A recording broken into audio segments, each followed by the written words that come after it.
And one of the risks of winter weather will be on the roadways this weekend.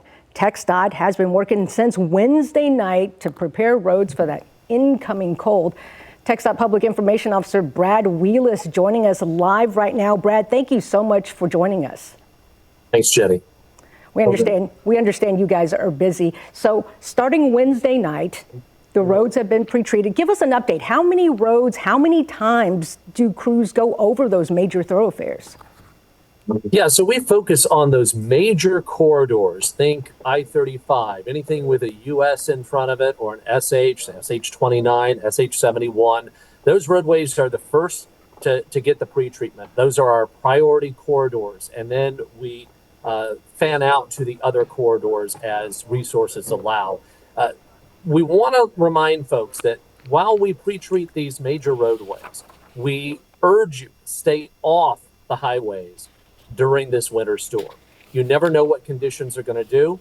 They can change rapidly. And so the best advice is to sit this one out at home over the weekend. The timing of this it might help us just a little bit. And that is that it's happening on a weekend, so you don't have school. A lot of people are not working. So it's a good time to just stay home with the family and keep warm.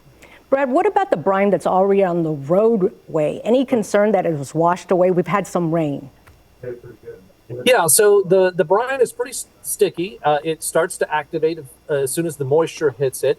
And so when you have a light shower, you pretty much get the brine to activate and stick around. Once you get that sustained rainfall, that's when we can see some of that brine washed away. And that's why our crews are out there and they continue to assess and reapply as necessary.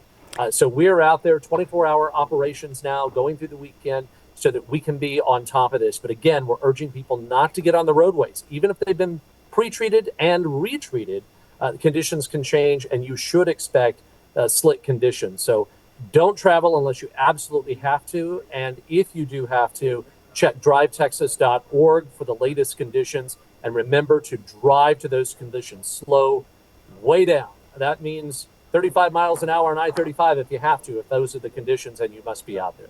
There you go. Just like you've been saying, and state and local leaders have been saying, there's no guarantee. Put these solutions on the roadway does not mean ice will not form. All right, so once the freezing rain, if it starts falling, what kind of resources, Brad, do we have available to address that situation?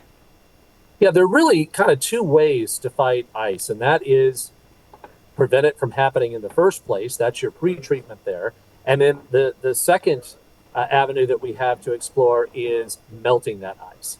And so we have a granular substance that's a melting substance that we lay down, and we will go through and start laying that down as well. We'll keep reapplying that brine throughout this storm as conditions warrant. But again, the granular substance, the magnesium chloride will go down, and that helps melt anything that starts to form. But again, this is a sustained storm. We're going to have those really frigid temperatures. And so we could see refreezing very quickly on our roadways. That's why we're encouraging people to stay off the roadways, if at all possible, throughout this storm. Yeah, that is one of the major concerns. Brad Wheelis with TxDOT. We appreciate your time. We know you're busy. You're at the Emergency Operations Center there. Thank you so much for the advice. Thank you.